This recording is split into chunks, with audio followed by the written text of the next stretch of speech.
Hello again, everybody. Welcome back to the podcast, Retro Life for You. My name is Chris Adams, the host of the show, and with me today is none other than Lieutenant Riggs. That's Travis right. Rollins. Travis Rollins. You, He is a lethal weapon, though, and that's what you, we're you discussing this don't. week. That's right.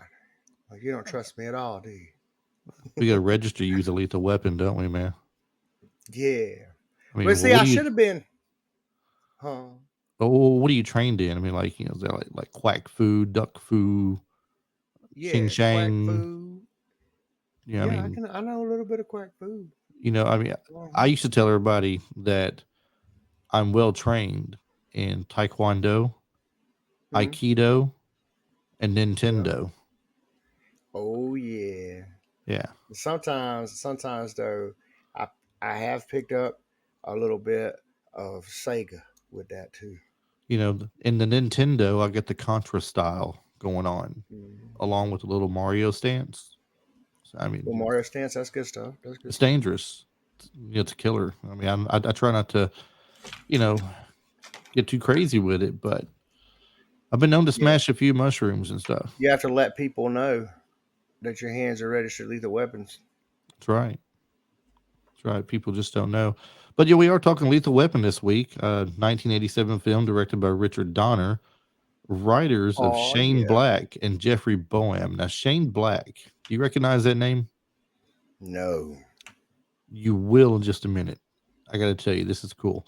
Uh, Tell me. First off, he's considered one of the pioneer screenwriters of the action genre. He made his mark with the Lethal Weapon in 1987 screenplay, but he also collaborated on the story of the sequel Lethal Weapon 2. Each successive script he turned in had a higher price attached to it, from The Last Boy Scout in 91 all the way to The Last Kiss Goodnight in 96. And in between there, he had a rewrite on the John McTiernan and Schwarzenegger movie Last Action Hero. He also Really? played Hawkins in Predator, Really? the first guy that got killed. Okay. Yeah. So he did a lot of stuff. Yeah, I mean, I thought it was a pretty cool connection with that there. That is a cool connection. He made a lot of money. Yeah, well, when I seen him in Which the that's movie seven Predator, degrees. We got 7 degrees of Arnold going on here too. Then. right, right. Yeah, And I mean, because when I saw him in the movie Predator, I didn't realize he was a writer. I mean, I just thought he was another actor, just not, yeah, I had no idea. like top build or anything. And then next thing you know, you find out, he's written quite a few of the great action movies. Right. Yeah. Well, see, you also Sven Thorson is in this movie, and he, I believe, was in Predator as well He's like at in some every point, if I'm movie out correct. there. Has He's like been the in bad more. guy version of Gene Hackman. Yeah, he's been in like 18 and counting uh, Arnold movies. My man was, of course. I immediately always go back to Thorgrim. He was Thorgrim in Conan the Barbarian, Mm-hmm. which was one of the two higher up Thulsa Doom lackeys. And he was the one that raised the snake. Remember, he's a Thorgrim is beside himself with grief. He raised that snake since it was a baby or a hatchling. But anyway, he was in Conan the Destroyer. He was in Red Sonja, Raw Deal. Yeah, he was Lethal Weapon, and then right after this movie was when Predator released. I believe they came out the same year. And then he was in Running Man, Red Heat, Twins. Just I mean, on and on. Terminator 2. He's been in. I think he was in like all the Lethal Weapon movies too. He maybe. Who And knows? it, this I dude's mean, been in they've been so known many to movies. reuse people in other movies, like sequels, thinking you won't notice, but someone like him kind of sticks out, you know, Yeah, he's like Bolo Young. He's the Bolo Young of Denmarkians, I suppose. pretty much. It's like the bad guy in every movie. This movie is not the highest grossing movie of the series. A lot of the times the first one is usually the one that does the best when you get a series of films, Mm-hmm. or a lot of people always say it's the best. Lethal Weapon is one of the few movies that I will honestly say either gets better or holds weight as being just as good as the original. I have to agree with that. Absolutely. Which Yeah. one is your favorite? Oh man. I'm gonna go with number two because I like the introduction of Leo Getz. I thought it was a fun Yep. character. Leo gets. I get stuff. Yeah. Anything you need, Leo Getz. You get it? Huh? Right. I come up with that myself, right? Huh? Uh-huh. Huh? Yeah, this movie budget of $15 million, hour and 49-minute runtime. It made opening weekend $6,829,949, March 8th, 1987. It grossed That's US and a lot of Canada money. 65,207,127, but grossed worldwide 120,207,127. That's a lot of money. A lot of money. That's still a lot of money. It is a lot of money. Wow, And what was the gross worldwide? 120,207,127. I wonder if number two is like in the 200 millions because number three is 321 million I did read earlier that this is the 731,000. lowest grossing of the films.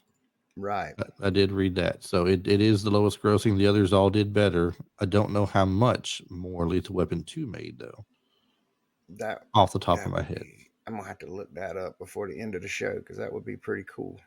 Yeah, we'll have to figure that one out for I sure. think three is probably the. I would think three would be the highest grossing I mean, 3 was good.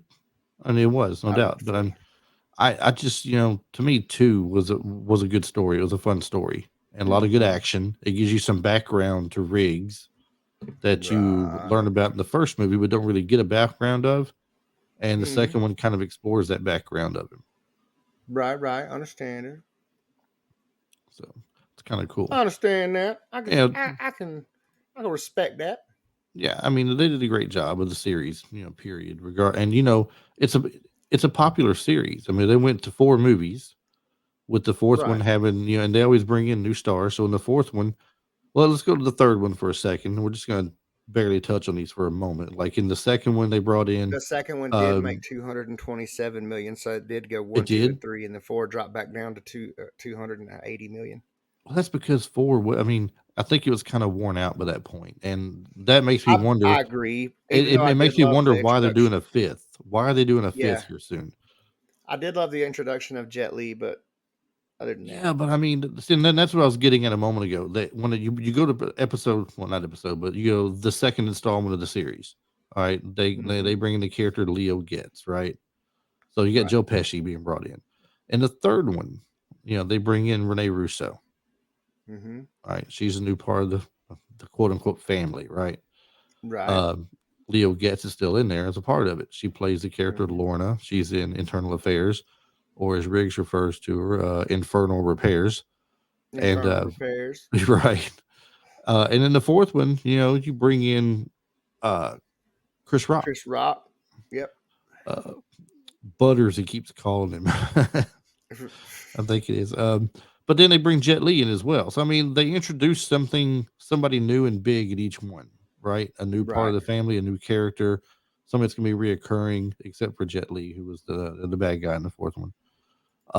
So I right. mean, they do a good job of stuff like that, and the cast on its own started out pretty solid.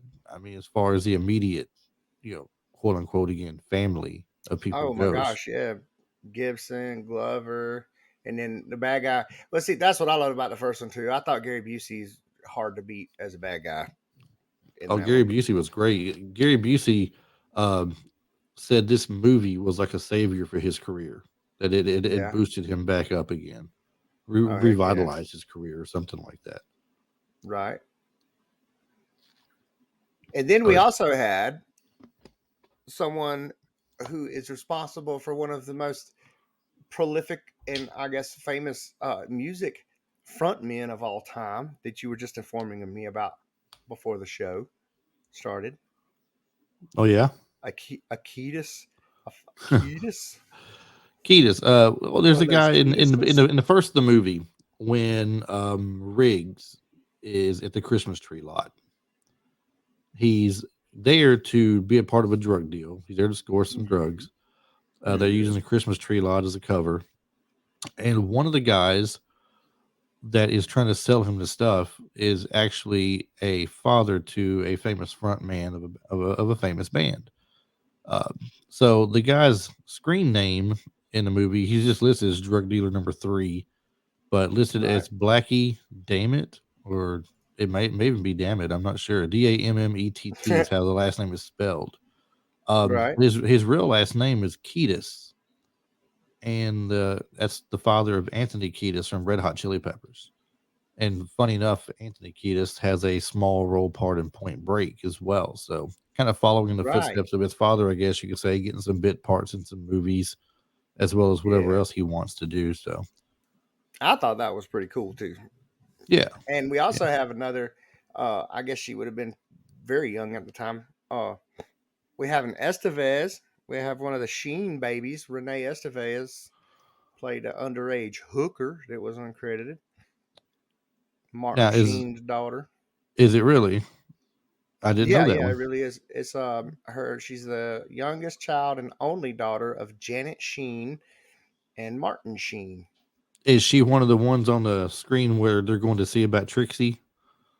Where the little kids are I like, "You're gonna bust think so. Trixie." Yeah, yeah, I believe so. I wonder if that's the one. If that's the one that's giving him a description, and Danny Glover has his funny little one-liner on her in the movie, where she's telling him she has things What to was the go one do. liner? Huh? Oh yeah, dude. What was it? The one liner. It's What was it? When she he's said, "I have she's things to go do." yeah, yeah. Do you remember what I'm talking about? Yeah, I Yeah, think it was. That probably was her, yeah. because That that was means a she's full blooded. Uh, uh, I mean, she's full blood sister to Emilio, Ramon, and Charlie. I don't know if she ever made it big like they did though in any way. No, I didn't. I ain't never heard. I ain't never heard of her being in too much after that, I have no, I or haven't either. beyond that. Besides that, But I mean, like we I said, only know Star she was Pack in Power, Antiques. Mel Gibson. I I mean, didn't Mel know Gibson. that What off the else he top of been my in? You head. can talk about. Do Lord have what? mercy. Did I just cut off? No, you're there. I don't know. I thought I. Okay. I was gonna say my screen just blacked out and I couldn't hear you for about a half a second. Here Okay, we go, you're folks. Technical difficulties. We need to up the energy. That's what it is. We're being too down and out about this. Blackie, your damn screen it. froze up a There it little bit. is. Maybe it's mod. Mr. Could be. Dumbass. I can't wait for this opportunity here at work, Mr. Dumbass. Boy, he looks like his daddy, don't he? He does. Anthony Kiedis, I mean. Yeah. No, they look He alike quite really a bit, does. Like that look, you throw long hair on that dude and you got Anthony Kiedis. Wow. more or less. Ain't that something? Yeah. Now, when you were having the Cool. issue a while ago where your screen blacked out on you, I know you couldn't hear me or anything. I was asking you about Mel Gibson. I said, we were talking about Star Power, the movie. I said, Mel Gibson. I mean, all the good movies he's been in over the years. I don't think he didn't have Oh quite my as many of them God. before this one, but I mean, he went on to make quite a few, great movies. He had a great career. He also put I his mean, foot in his I'm mouth a sure couple at of some point times. we'll probably cover him. I'm gonna say I'm sure at some point we'll probably cover him on the show. Like a whole we could easily do a whole episode devoted to Mad Max, man. Mad Max. There was one that I watched where he had his face disfigured. He got accused. He was a teacher, and he got accused of being um, doing things he shouldn't be doing with some students, but it was Yeah. untrue. Well, I Oh, can't there's remember quite the a. name of it, but it was He's an got a long enough amazing career. movie. A long enough career. We can talk about a lot of his movies. He could be one of those deals where we do like a decade of or something. Yeah, yeah, easily. I mean, between Lethal Weapon and Mad Max, that's 7 movies. Seven, yeah, I think about 7 movies right there. Then you got Bird on a Wire with Goldie Hawn. I love that one. Air America. He was in Hamlet. What was the one where he was the pilot? Forever Young. Man Without a Face is the name of that other one. Man without a face. Ooh, Yeah. one we forget about Maverick. I remember when Maverick first came out, man. Everybody loved that movie. Maverick That was junk was great. hilarious. He was in Remember he had Signs. the doggone Chief Joseph. That guy's been in tons of movies too. I can't remember his name, but the guy that played Chief Joseph in that movie, Yeah. Uh huh. where Maverick goes to meet him and he's looking around. He's like, "Man, it's the most beautiful spot." So Chief Joseph, yeah, I know. next time he said, and then you people are taking it. And she's such a god awful piece of swampland. It was great. It's crazy. But Well, yeah, yeah, other Braveheart, movies, he had Casper. You go on and on. Signs, We Were Soldiers, The Patriot. Most people.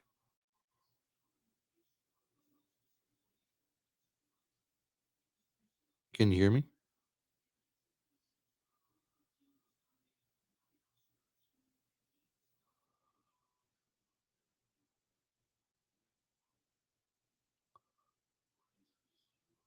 Hello.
Hello again.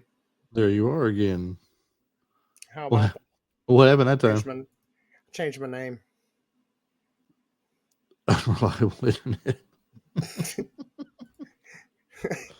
I was just sitting here talking, and I you know. were looking at me, and I'm just like, why is Chris not moving? I'm rambling, and then I was like, I thought that in my head, and then I looked, and I was like, well, I guess we lost Chris, and I was like, then the thing started blinking about my unstable connection. I was like, oh no, we lost me. Yeah, we lost you. I wrote down on a piece of paper at a 16-minute mark, lost Travis's video, so I know where to go in and try to doctor things up at. There Did you go. this happened to me and the dude from Three Cousins podcast when we did Red Dawn. He had very Right. bad internet that night. Then he had a Mm-hmm. feedback issue. So you were starting to do the same thing Man. he was. You were going robotic. I mean, I Right. was I was listening to you, and it was so. That's great. Anyway, That's great. um, when Yeah, I we changed were over to a different router. I don't know why, but I guess the one in here, my wife's router, just ain't. It said I was connected, but I didn't have internet, so I just picked a different router. I got 3 or 4 routers in the house. So that's what I say. You don't usually have any trouble. no, I usually don't. Yeah, I don't. I usually got great internet. So let's see. When you were starting to fade out, we were talking about Maverick. Maverick. Um, Oh, I was talking about so Chief Joseph. yeah, so let's take like a 3 second silence thing or something, and then I just start the story over. start the story over about the guy that played Chief Joseph or whatever, Right. and I'll write down the time frame to where I know to look at it and everything. Okay. So all right, so countdown from three now. Yeah, that's like this dude. This dude was on there. He plays in tons of movies too. He was in Thunderheart, I believe it's called, with Val Kilmer. He played Chief Joseph in this one. I can't remember his name to save my life, but you'll know who I'm talking about if you've seen the movie. But Maverick Maverick went and found him to ask him something, and then there's this beautiful valley with all these mountain ridges around him, And he's like, "Man, you guys picked the most beautiful places." And Chief Joseph looks around. He's like, "Yeah, I know." and then you people keep coming and taking them. He's like, next time I'm gonna get a piece of swampland so god awful nobody will even come near. It's a great movie. It really is. Yeah, And Maverick was wonderful. he was in Signs, We Were Soldiers, The Patriot, What Women Hmm. Want, Payback. Oh God, Oh, I remember look, when What Women Want came out. That was hilarious. Conspiracy Theory was a great one he was in too. That was fun. Hey, is that the one where he was him and Julia Roberts? Yes. Played in Yeah, that was a good one. Ransom. Ransom was good. Hmm. Braveheart. Who can forget Braveheart? Right, right.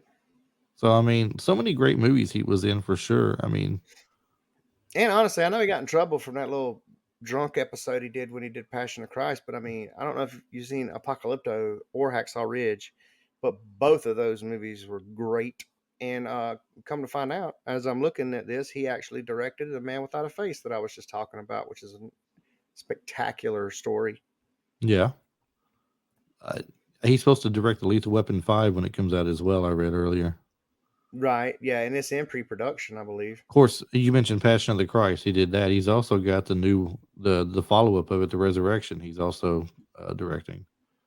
Oh, So really? he's around. He's getting around. That's going to be interesting to see how that goes.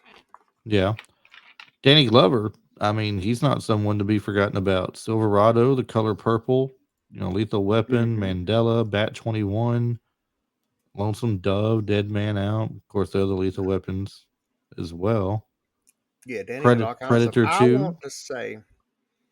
I want to say that he played John Henry in something that I seen in school when I was real young. Remember John Henry? This 10-pound hammer. I could be wrong. The I'm one not. that he died racing the steam engine, driving breaking the rocks and stuff. You know what I'm talking about? I'm not sure what the movie would be though. I don't know. He was in BJ and the Bear though. I remember that. Yeah, And yeah. Escape from Alcatraz. Um, funny little fun fact about him. Lethal Weapon 1. Gary Busey was the bad guy, right? Mm-hmm. Plays in Predator 2 later. Gary Busey Mm-hmm. plays kind of like a bad guy in a sense. Mm-hmm. He's not really the bad guy, but he's making waves to say the least, making things Right, right. difficult. He shows up in Maverick. We were just talking about Maverick. Do you remember this? The scene where No, Danny Glover's in Maverick? All right, so I'm trying to think. I can't remember it. Brett Maverick's in the bank trying to get money that the banker owes him for something, right? Mm-hmm. These two guys come in to rob the bank and they got their stuff I over their now I face or the do remember handkerchiefs he over their pulled the face. mask down because he knew him. Like he pulled his Yes. mask down and they But started. Yes, he's looking at him, he's like he shakes his head and goes, no. And he's also like, no, it can't be him, no. And as he's going right. off, you hear you hear him going, I'm getting too old for this. Yeah, I do remember that. Yeah. And then, Lord have mercy, excuse me, this pollen's killing me, man. Did you ever see Gone Fishing where he was in there with it was him and Joe Pesci? Yeah, it sounds familiar. I do believe Yeah, I've seen it. yeah, it was another one of them kind of like kind of like grumpy old men type Yeah. thing. It was Yes. yeah. Yes. Yeah, Exactly. I that do was an remember that. awesome one. I remember that one being I, hilarious. he's in a couple of movies he played in as well too. They're kind of like I mean, I guess like family type films in a way. I mean, he did Angels in the Outfield, played the coach of the team Right. for Yeah, the he did that. California Yep. Angels, then played in Hmm. Operation Dumbo Drop. I remember that very well. He was one of the main characters in that. Yeah. So I And he mean, was he's got a also very distinctive he, list of w- movies. he was a judge in one of my favorite courtroom dramas, The Rainmaker. Yeah. And that was a Yep. good one. Well, some of these Yep. others that that was in the movie, I have seen. Of course, Gary Busey. Gary Busey. I'm not going to Right. say. I mean, it's hard to say he wasn't a big star, but I don't think he was as big as he thought he was either. He's strange. He's weird.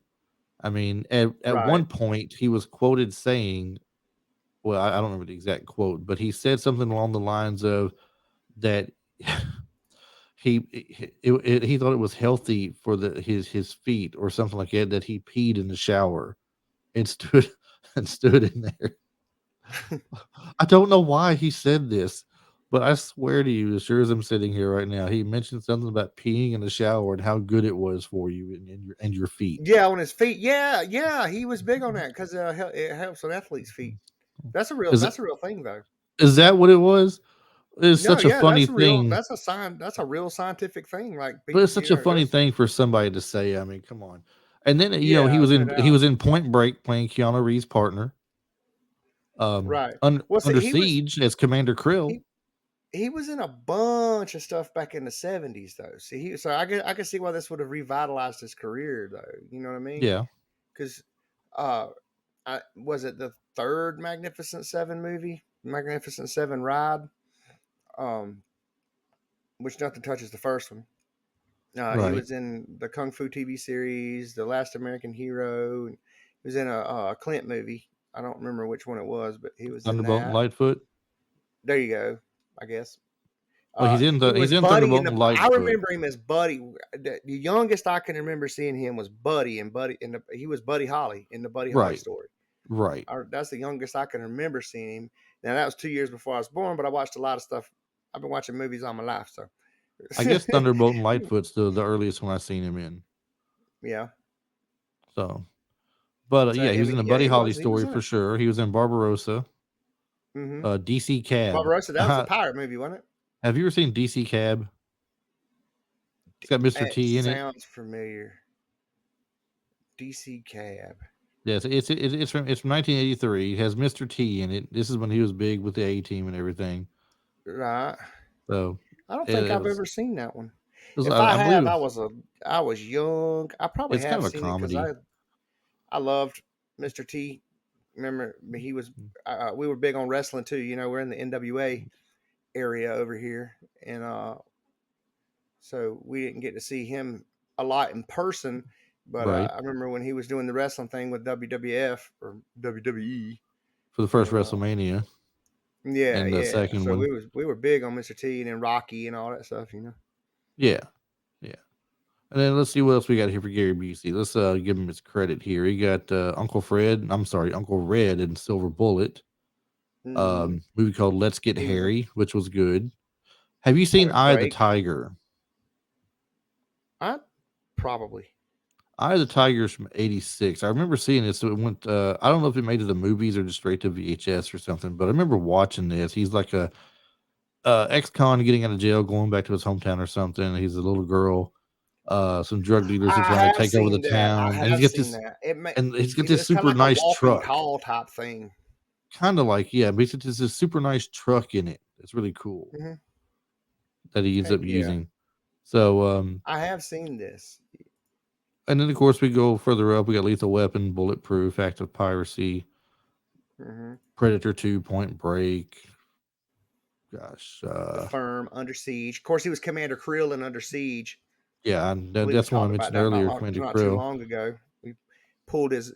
I loved it when he was looking at Tommy Lee Jones. And he was dressed in the damn. He was dressed in drag. He Yeah, pulled the wig off his head. And he's like, "Do I look like I need a psychological evaluation to you?" And Tommy Lee Jones is like, "Not at all." not at all. Played in the comedy Rookie of the Year as Chet Stedman, the pitcher who was aging and didn't have anything left in him. Okay, yeah, yeah, yeah. I mean, he was in So, Drop Zone too that we were talking about not long ago with Wesley Snipes. yes, and that is, Great I movie. really have to find that movie and watch it The again. It's Black a Sheep, Chris Farley. funny movie. Not Great. quite as funny as its original movie called Tommy Boy, but Very true, very true. Hey, it wasn't he a was, cop in the Johnny Depp movie where he's on drugs the whole movie? Fear and Loathing in Las Vegas.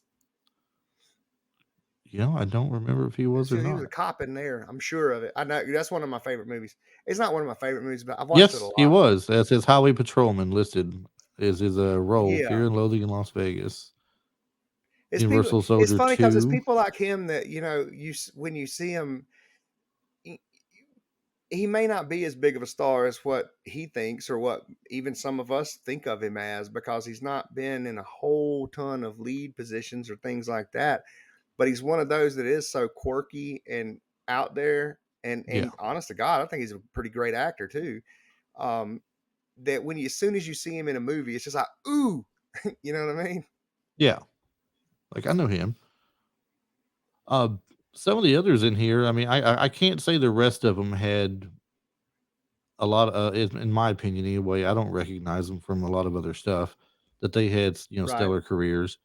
Uh, Tracy Wolf might have been in some other stuff. That's one that plays Rihanna.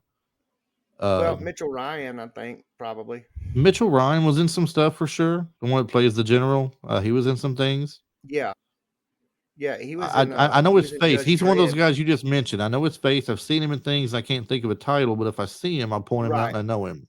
Yeah, one of them that you know his face, but you don't necessarily know his name. Right. Right. And Like Tom Bill Atkins is the Pullman. same way. Tom Atkins Right. played Michael Hunsaker. Like Bill Pullman. Does anybody listening know who Bill Pullman is without me telling you? I mean, And I the only do. thing, the best way I could tell you too, and everybody goes, "Oh, that guy." He played the president in Independence Day. Right. That's the best way to know who he is. Easiest way. Yeah, yeah, and he's one of them that I probably shouldn't know his name. I don't feel like he's that huge of a star, but for some Uh, reason I do. right. Doing stuff like this so much, probably. Yeah. So, like I said, the rest of the crew in this thing wasn't really that big of a deal, but we gave the main people their props there. That's all that matters, I guess. The Yeah, storyline absolutely. to it was good. It was a good story. It was rewritten two or three times before it was officially, filmed and everything. The original versions of it, well, they said was too dark, and they didn't want to go Yeah, with it. One of the versions had both Riggs and Murtaugh being Vietnam veterans and talking about their past lives in the war and the bad things they've done and things. Mel yeah, Gibson being a person who would brag about the amount of kills he had, not being the unstable person looking to commit suicide or something that it yeah. ended up being. So several rewrites, but I mean the version we got ultimately I think was really good with I did too, Gibson's and I character. liked his craziness, his Yes, survivor's guilt. I think ultimately yeah, is what it would be categorized as. I think Because so too because yeah, it's all about because his wife got killed. right. Yeah, And he was Riggs was blaming the crazy, job man, for it. and he had seen so much wasn't he a Green Beret? He was Special Forces, wasn't He was a special forces. I don't think he was Green Beret. He was a part he? of Yeah, I don't think did it ever say what he was? I don't remember if it ever said what he was. I think he just said special forces because when the kid pointed out the tattoo like he saw on the other guy, he tells Hmm. Murtaugh that was special forces. I don't Ah, remember him saying any particular type of special forces though. So well, I if I can't saw the really. tattoo, I could definitely tell you. Yeah, well, you can look it up see if you can find it. I don't know for sure if they'll show a picture of it. They may though. I don't really Right, remember if right. they did or not. Um, but I mean, I don't want to call him burnt out cop, but I mean someone who is definitely on the verge of something bad. He's got a lot of, like you said, guilt in him, a lot of Yeah, he's at the depression. point where he just don't care no more. Right. I mean, he wakes up and puts a gun in his mouth and to his head, and like, is he this going to be the day that he kills himself? It looks like in the movie. Then he doesn't do it. They end up pairing him Yeah, with a new partner in Roger Murtaugh, um, which was a funny way they introduced themselves to each other. Murtaugh thinks he's a perp there in the precinct, and he sees him with a gun in his hand and yells "gun," and he takes off after him. And Riggs is surprised, don't know what to do, and then he hip tosses him over and points the gun at him. And they're like, "Meet your new partner." And that's when he's like, "I'm getting too old for this." right, right. So I guess we would have to say that it was Green Berets because he was in the he was in the army, so it Oh, was okay, Army Special Forces, okay, and that's colloquially known as the Green Berets. I mean, you could call you could call the Airborne Rangers part of the Special Forces, but usually when you say Special Forces, especially when you're talking about the Army, is usually the Green Berets. So I would imagine that's probably what it is. But anyway, all right. Did you know a little fun 10 bit I found earlier? okay, Do you remember at the beginning of it when the girl, which ends up being Amanda Hunsaker, that they're supposed to be investigating the death of when she falls off the building? yeah, She performs the high fall on her own. really, Yes, she was trained by legendary stuntman Dar Robinson, and I believe that same guy died in a wreck before, just as the movie was wow, done. being done, and they dedicated the movie to him. I think that's the same person. I won't swear to it, so don't quote me on it. But it says also the stunt was done using an airbag covered with a life-size painting of the driveway and the cars, which, like a foreground miniature, usually the visually blends in with the real scene. Thus, the editor is able to hold the shot until just as she makes contact with the airbag for greater realism. What would be the thoughts No going through kidding. your head knowing you're doing a stunt, but it looks like you're legit headed straight for the ground because the The painting makes same it look exact like you're going to feeling. the ground? It's I guarantee you it's the same exact feeling as when you're riding the sky coaster at Carowinds. It jacks you about 245 feet up in the air, and then they move the platform that you just got put into this basically safety evacuation harness that you hang from helicopters in. They move that platform, and there's a humongous bullseye painted on the freaking concrete. And when you swing down at the lowest point, you're 6 feet off the ground. Probably feel Wow. something like Wow. Not that. for me, man. Not for me. Oh, we got video of me doing it somewhere, man. It was so much fun. I'm a drilling junkie anyway, but that right there, that was kind of spooky. The Yeah. pullback was the scary part because you're looking at all these rocks and riprap down below you, and Hmm. you're hanging by a cable about as big as my thumb, which is, I mean, you can lift a car with that, but yeah, it's still spooky. But I hey, imagine well, it. did So, you I know? mean, I've seen these people, and when I was living in Panama City, doing the little thing where you get catapulted into the air straight up. Yeah, the slingshot. We've done that a bunch of times too at Yes, Gatlinburg. I've seen them doing that stuff, man. And the people who are controlling it mess with them. Like right before Yeah, they do it, they were like, "Hey, why isn't your harness on correctly? That's a safety harness." And they look at it to fix it. and They then hit they the shoot me up, button. and I start looking. Yeah, Yeah, and they sling it's them. like Have to get one the of screams out of them.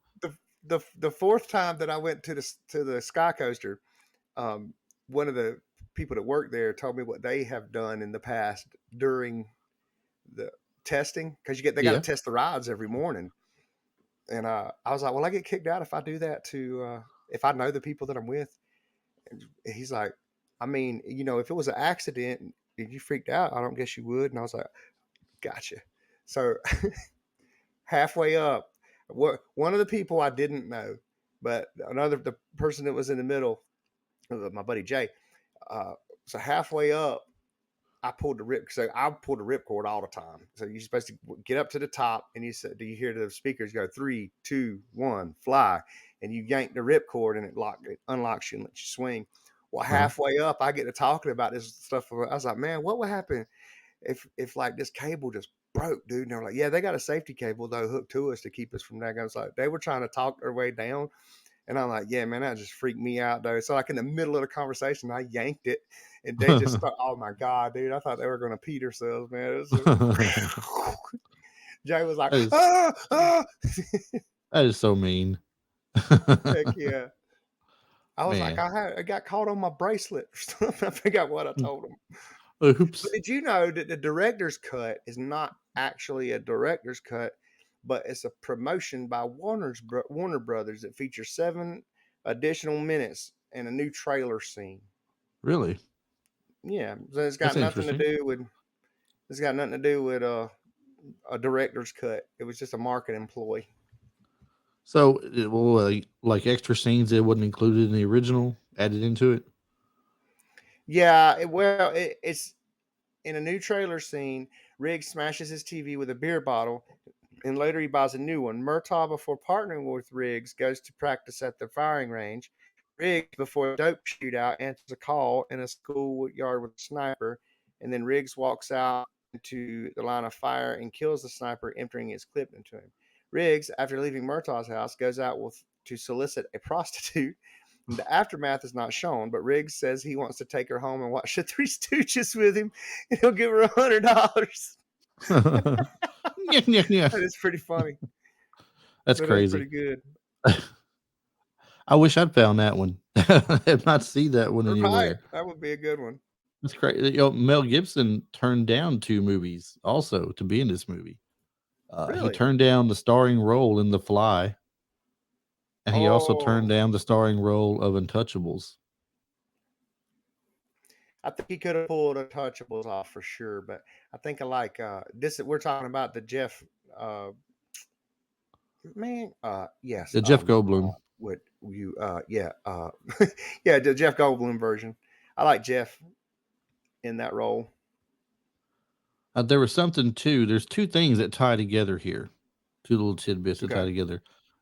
Mel Gibson and Bruce Willis were considered for each other's roles in Lethal Weapon and Die Hard, and both movies were produced by Joel Silver with music by Michael Kamen.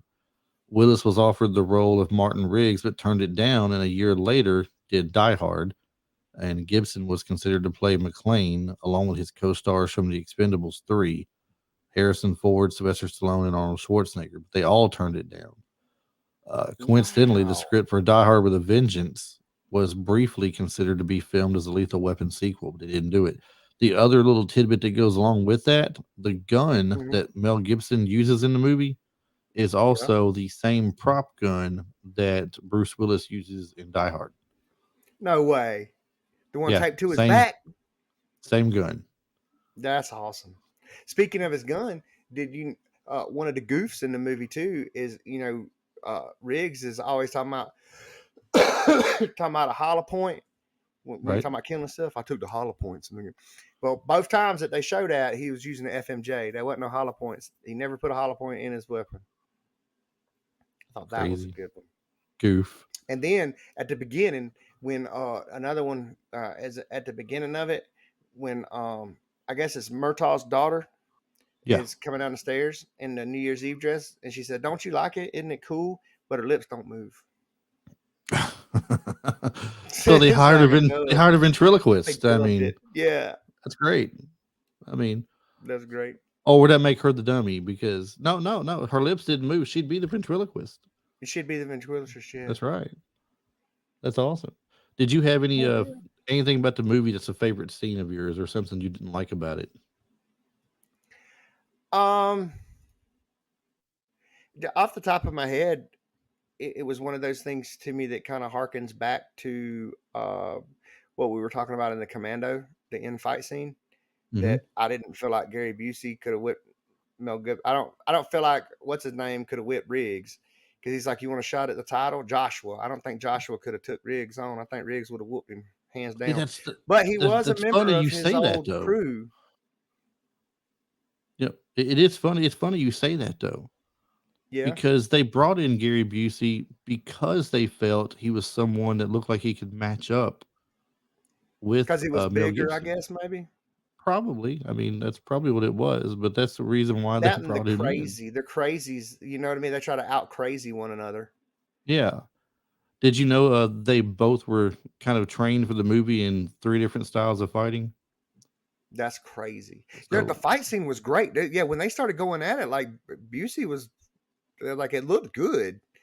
But yeah, then I didn't. It looked way better than the doggone Commando fight. But yeah, when he said, "You want a shot at the title?" Like that was my favorite. I got to this day. That's my favorite scene because that's like the only one that came to mind when he said, "You got a favorite?" And it was them fighting in the rain out there in the middle of the thing. And yeah, like I love what I. The other thing that I loved about that was it was a gritty, dirty fight. You know what I mean? yeah. Like Riggs was busted up and daggum. You know what I mean? Like they went through it. So Took them even though four in my, nights. looking at the matchup, I didn't like the looks of the matchup. The matchup did work very well. It did. It did. Took them 4 nights to film that fight. Really. Yeah, and Because of they the had rain, three. or did they? I would imagine they could make the rain. Well, I'm pretty sure they made the rain scene. Yeah.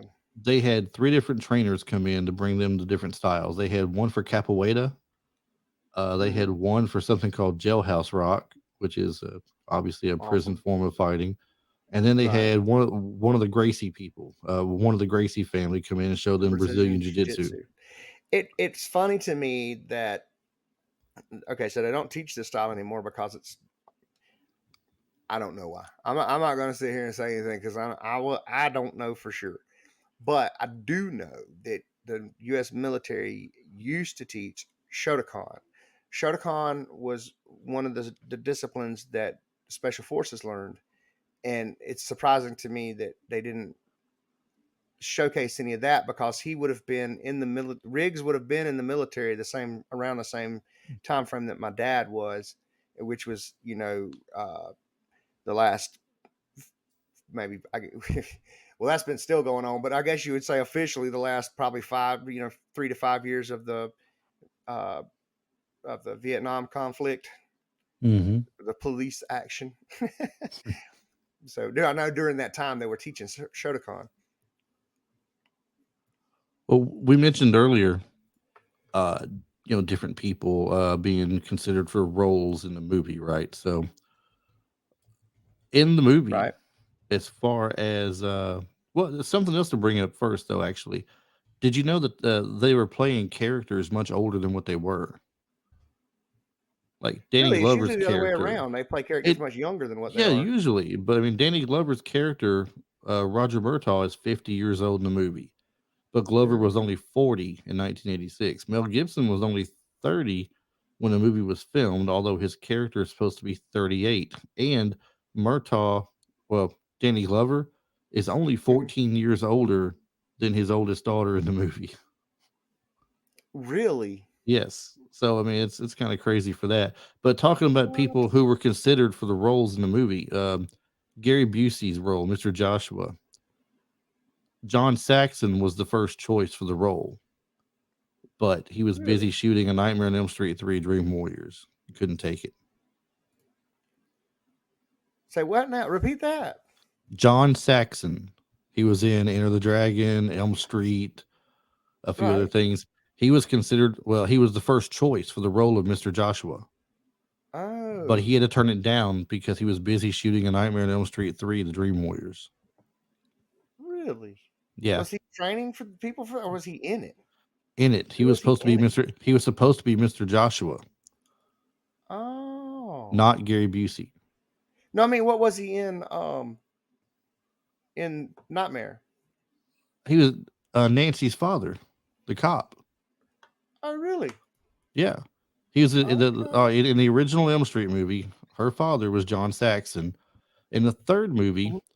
they when she reprises her role as Nancy as someone who's like a dream expert now. She's been studying dream patterns and stuff like that to help people who are having problems with their dreams. Mhm. Um, he has a bit role in that one where he comes back to help them, because they need to know where he hid Freddy's bones, basically, because that's Yeah. how they were killing him in that one. Mhm. We did a show on that one. I believe this is during your time you were out. When I was having different co-hosts, myself and Tim actually were doing this one, and we did a Nightmare on Elm Street Nancy story. We called it. So we went over Elm Street 1 and 3 and put all her stuff Okay. together, which was kind of fun. Brian Dennehy was considered for the role of Murtaugh because Murtaugh, when the movie was scripted and wrote, there was no. I could see that. Yeah, you could, and then I could there see was him. no mention in the script of any ethnicity or anything like that. They didn't. There was no saying that Riggs had to be white and Murtaugh had to be black or somebody had to be Mhm. Indian or anything like that. It was just a wide open script for whatever you want them to be, and somebody paired them two together, Glover and Gibson. They thought they played that they made a good duo together on Okay. camera. But Dennehy was considered for the role, but he turned it down because he'd already played cops in so many films like First Blood and FX and things of that nature. Um, him Okay. and Danny Glover also appeared, I believe, together in Silverado. Oh, heck yeah. So now for General McAllister, we just talked about him earlier. You see, he's one of those guys where you see him and like you don't know him, but you're like, hey, General McAllister from Mhm. Lethal Weapon.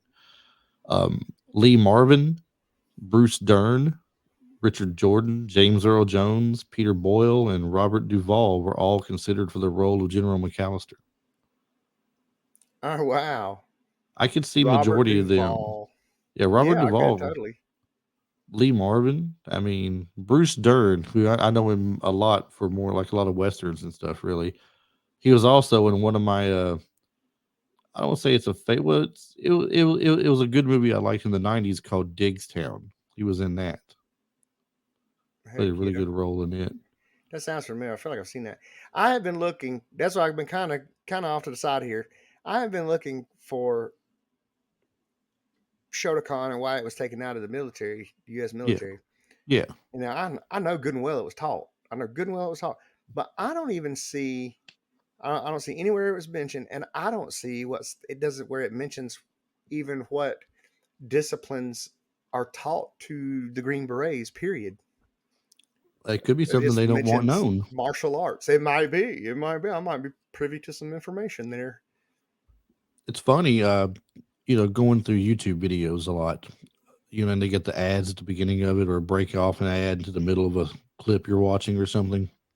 Right. There's was one where some guy was wanting to sell you on his course that he was doing, and it was about a style of self defense that is the world's best self defense that will take care of you in any situation. And it's not something like you'd see in UFC with people fighting. It's the thing that he said that they Yeah, taught it's like special Krav forces in the Maga, military. or yeah, it'd be like Krav Maga or QCB or something like Shotokan. Shotokan's very effective in street fighting. It just made me think of that It's though when not you were effective. talking about that though. Yeah, there's actually quite a few styles that are disciplines that are not used and not useful in MMA for honestly the lethality, because it's about effing people up and getting them out of the way. It's not about, we're going to get through this and that. And I mean, don't think for a second you can't dismantle someone with BJJ, because you start ripping people's arms out of sockets and dislocating joints, and you know what I mean, tearing muscles away from skeletal regions. That's which can easily be done. I had my groin was torn when I wrestled. What they call it, the banana split. Dude put me in a banana split, and when he souped it, it's where you take it, you force the person to do a split, but the difference is you take your even if you're real flexible, this still sucks because one leg is bent over like you're sitting Indian style sort of. So Yeah. like your calf is touching the back of your quad, I guess you'd say. And when they soup it, it rips apart. Well, then the same kid, he did it to me on purpose. Me and him didn't like each other very much. And then when I got back on the mat, I grabbed him in an iron cross, and then I folded. It's all about something about folding that appendage over. So an iron cross is where you've got one arm locked in between a leg, and then you've got another arm either in front of you and pulling their arms apart, or you can put it under your other arm and pull it. Well, what I did was I folded it over kind of like a chicken wing and souped it. And when I did, it ripped his pec off of his chest. So his pec muscle tore the bottom lateral side of his pec muscle off of his chest. So wrestling submission moves are dangerous, but you know what I mean? It's like you can still, if you know what you're doing to not hurt someone, it's like, okay, here we go, here we go, here we go, here we go. Like we did that to each other on purpose. Whereas, in certain disciplines of strikes and things like this, like the Bruce Lee 2 inch punch, and Bruce Lee teaches you that you punch 2 inches behind your target. And when you learn muscle control and muscle reflex, then you can control where that's going. But when you land a punch that you're aiming 2 inches behind someone, that's the kind of stuff that stops hearts. You know what I mean? Like crushes stuff. It's not a good. That's a technique that you also use in breaking techniques. So there's a The lot of Iron reasons why those Cross don't and the get used. banana split sounds like you're talking like what we'd be watching at WrestleMania this weekend. I know, right? I hope Cody wins, or he did win. Is it Well, over? I haven't seen anything tonight. So, for those of you listening tonight, as we're filming this is Sunday when WrestleMania Night 2 is going on. So, if you are Yep. a wrestling fan, this is not going to be a spoiler, I don't guess, since this will be out after WrestleMania. But Right. I didn't watch all of Night 1 or anything. When I came home, I just went back far enough to see the main event for the night, which was Kevin Owens and Sami Zayn against the Usos. Yeah, I saw the result of that. Yeah, so I was happy with that one. I'm pretty sure that Cody Rhodes is going to win tonight since they've already lost the tag titles. I'm pretty sure this is Yeah. where you're going to see the dismantling of the bloodline.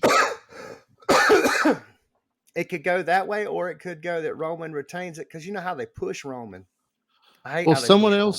someone else said the ultimate swerve would be Cody Rhodes not winning it, but then something happening on the following Monday Night Raw where he loses it to Cody anyway or somebody else just Right. out of the blue. I think And Cody deserves it. I mean, the man.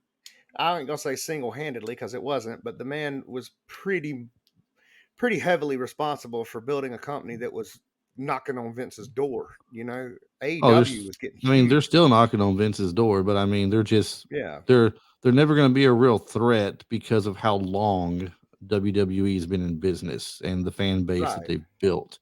The biggest that they Yeah, could ever 100%. become is the newest WCW, and I guess Yeah, that's for another show one day, right? I mean, we could.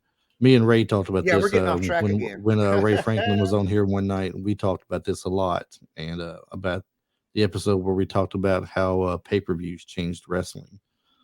So yeah, that's a lot of stuff Hmm. we can talk about there. Definitely a whole show for a night. Um, but yeah, I'm kind of No hoping he doubt. does But I win do though. hope Cody wins. I think he deserves it. Yeah, yeah, and for multiple reasons that I won't go into right now. But yeah, he deserves. Yeah, I think he deserves it, and he deserves it for his father as well. So 100%. And that his would be brother. great. Dustin, I think Dustin. Okay, we can talk about this later. um, We're gonna get too I far tell off you my track. favorite scene of the movie. I Yeah, asked tell me yours. yours earlier, what you thought your favorite scene was. Uh, I I did like the end fight scene, of course, but I want to pick something a little bit different that kind of showcases Riggs's character as how crazy he can be, but yet how Hmm. great of a cop he is at the same time, not Hmm. how good of a soldier he was. Because we see Right, other scenes where his soldier side, his soldier persona comes out when they're going to rescue Rianne at the end of it. Um, but toward the beginning, when the guy's on the roof and he's going to jump, right? right. And Oh he my goes over to God! talk him You want to down. jump? You want to go? Oh my He goes, God, "You dude! want to do it? Do you wanna? Do you wanna?" Yeah, well, let's Let's go. go. Let's do And it. then he jumps off with him, and Murtaugh's in there like, "No, don't jump." Did he handcuff himself to him to do it? Because Yes, yes, yeah, because he tells like him. he He was gonna says, take him with him. He's like, man, you're crazy. "Yeah." He says, "I might be crazy, but if you jump, you're gonna be a cop killer. You're not gonna kill yourself. You're gonna kill me too."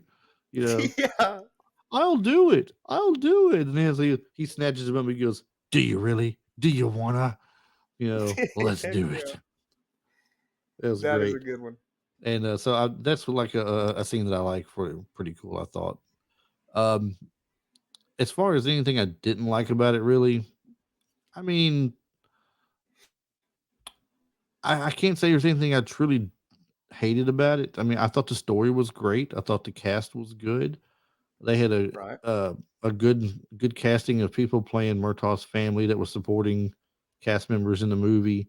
The General McAllister character was very believable. Gary Busey was very believable as Mr. Joshua. Hmm.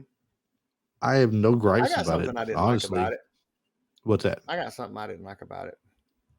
I didn't like Riggs's fake mullet because it wasn't even a real mullet. You know what I mean?